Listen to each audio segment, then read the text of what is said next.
Olá, tudo bem? Seja muito bem-vindo ao meu canal, é um prazer ter você aqui. No nosso short vídeo de hoje, nós vamos falar sobre função muscular. Tá? Na verdade, quando a gente observa alguns bundles, alguns pacotes de procedimentos e que têm desfechos favoráveis ao paciente internado na terapia intensiva, ou seja, ao paciente crítico, a mobilização ela entra nesse pacote, ela entra nesse bundle que favorece a um desfecho bom para o meu paciente. E quando a gente pensa que a mobilização entra nesse pacote, então significa dizer que nós estamos querendo minimizar ou evitar a disfunção muscular do paciente crítico. Bom, eu sempre vou partir do princípio que, se nós precisamos tratar, nós precisamos conhecer muito bem o que nós estamos tratando. Então, como eu falei no nosso short vídeo de hoje, nós vamos falar sobre esta disfunção muscular, o perfil da disfunção muscular do paciente crítico. Em primeiro lugar, em condições normais, em condições fisiológicas, a nossa musculatura ela é submetida a diversos estímulos.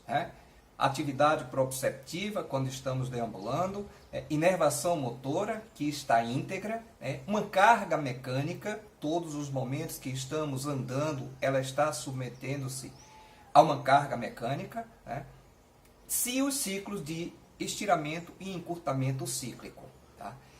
Além disso, eu tenho a mobilidade articular. Então, esse conjunto de estímulos são responsáveis pela manutenção da integridade dessa musculatura, evitando dessa forma a atrofia. Bom, dois modelos são utilizados para estudar a atrofia da musculatura como um todo. Um modelo é a microgravidade e o outro modelo é o imobilismo. Os resultados dos dois modelos eles são bem semelhantes, mas o que mais se assemelha à nossa condição, ao paciente na terapia intensiva, é o modelo que estuda o efeito do imobilismo na musculatura. Nós sabemos que na terapia intensiva, além da possibilidade do imobilismo, nós temos outras condições, como uso de drogas e o processo de sepse, que geralmente, ou em boa parte das vezes, estará presente no paciente crítico. Então, a imobilização é considerada adequada para estudar os mecanismos responsáveis pela atrofia muscular decorrente de diferentes contextos clínicos, tanto na terapia intensiva como pós-terapia intensiva. A atrofia muscular que é associada a esse modelo, ela surge de forma rápida, bem semelhante à atrofia muscular associada ao modelo da microgravidade. Mas, como eu falei, o nosso caso seria o modelo do imobilismo mais palpável para avaliar a atrofia muscular do paciente na terapia intensiva. Então, a atrofia da musculatura esquelética, ela resulta na perda de força e de volume. É claro que essa perda de força é o que vai nos interessar muito, porque essa redução da capacidade de gerar força por esta musculatura demonstra exatamente a característica funcional desse músculo. Então, se eu tenho uma redução de capacidade de gerar força, significa dizer que eu tenho uma redução de funcionalidade de forma geral. Tá? Essa atrofia ela está diretamente relacionada com a diminuição da área transversa desse músculo. Então, significa dizer que redução de massa muscular diretamente relacionada com a atrofia da musculatura como um todo, não só musculatura respiratória. Tá? Quais são as manifestações clínicas mais comuns? Bom, quando eu tenho perda de massa nos músculos atrofiados, isso acontece de forma temporal à perda de força. Então, não tem uma primeiro que a outra. Geralmente, as duas seguem de forma simultânea. Tá? Quando pensamos em atrofia muscular, nós pensamos em fibras, fibra tipo 1, fibra tipo 2. Então, nós sabemos que a atrofia da musculatura, principalmente acometendo a fibra tipo 1, que são as fibras de endurance, ela está relacionada com a maior fatigabilidade dessa musculatura. Tá? E, consequentemente, uma maior disfunção desse paciente quando a gente pensa em retornar à atividade de vida diária, retornar à sua funcionalidade, ao seu trabalho, ao seu lazer. Ou seja, a sua condição de saúde como um todo. Tá? Então, essas fibras tipo 1 são importantes, mas também não menos importante é a atrofia das fibras tipo 2, que seriam as fibras de força. Tá? Então, as duas condições, né, as duas fibras, elas são acometidas sim no processo de atrofia da musculatura como um todo. Esse processo resultante do imobilismo e, como eu falei, também de outras condições, como uso de drogas, principalmente corticoide, e o processo de sepse. Tá? A atrofia induzida pela imobilização, ela avalia a perda de força, tá? E essas alterações ocorrem durante os primeiros dias. As principais alterações, a principal redução de força, ou seja, o grau máximo de redução de força, se dá nos primeiros dias. Com o prolongamento do desuso, com o prolongamento da condição desse paciente na terapia intensiva, ocorre uma redução desse processo de atrofia. Isso não significa dizer que foi melhor para o meu paciente, ao contrário. Isso significa dizer que ele já perdeu muito nos primeiros dias, a partir do prolongamento, esse processo de atrofia ele começa a reduzir um pouco. Tá? Então, quando a gente pensa em uma atrofia, ou seja, um período mais prolongado para analisar essa atrofia, nós temos alguns prazos mais ou menos estabelecidos pela literatura.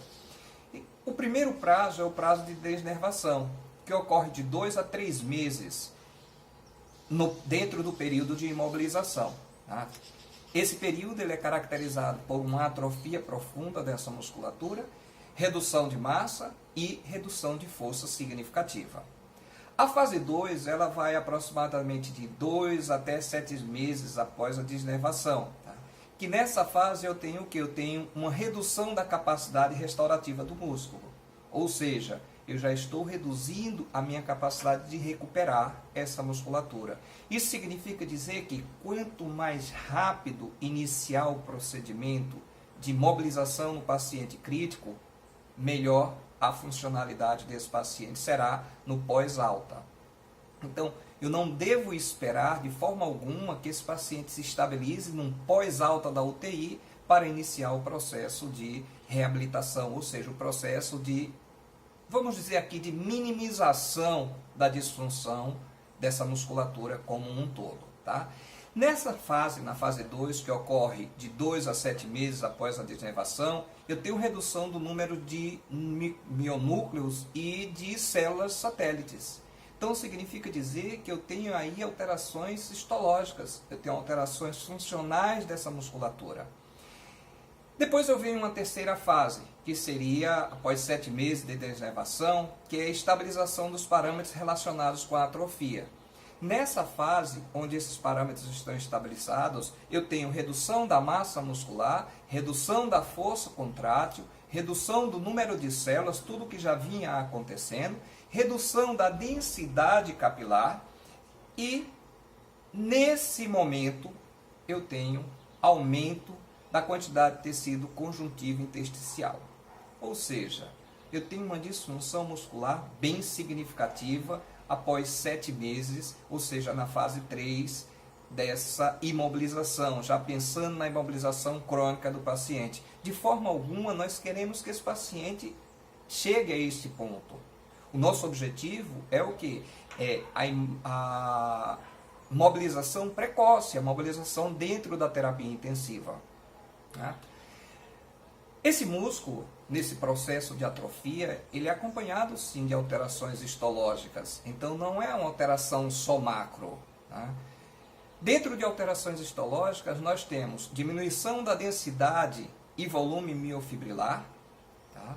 Nós temos alteração mitocondrial e de retículo sarcoplasmático. Quando eu penso em continuar avaliando as alterações histológicas, as fibras lentas, que são mais suscetíveis à atrofia, tá? Elas apresentam-se miofibrilas desintegradas. Tá? Então, eu tenho lesão mitocondrial nessas fibras lentas que são extremamente significativas. uma vez que essas fibras lentas são fibras resistentes à fadiga e são as fibras oxidativas, as fibras que dependem muito da atividade mitocondrial para desenvolver o seu trabalho. Tá? As mitocôndrias tornam-se menores e em forma globular. Então significa dizer o quê? Eu tenho redução das cristas mitocondriais. Dessa forma, eu tenho redução da atividade oxidativa dessas fibras lentas. Tá?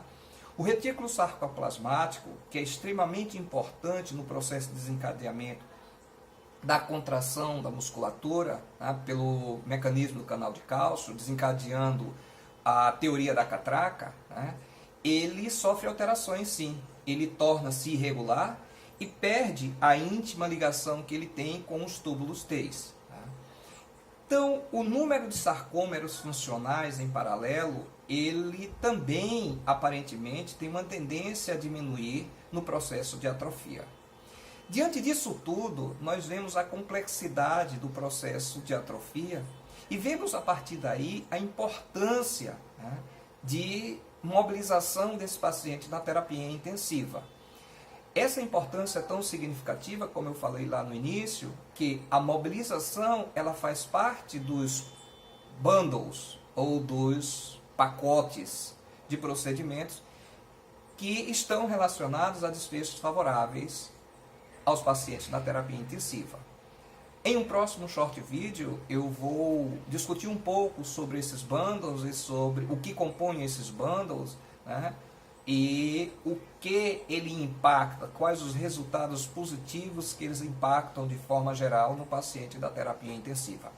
Então aguardo vocês no próximo vídeo, um abraço e deixa um like se gostou do vídeo, deixa um comentário e ajude a que a gente possa construir um canal, que a gente possa discutir mais, que a gente possa divulgar mais os procedimentos e o conhecimento dentro da terapia intensiva, pensando em fisioterapia em terapia intensiva. Um abraço, até a próxima semana.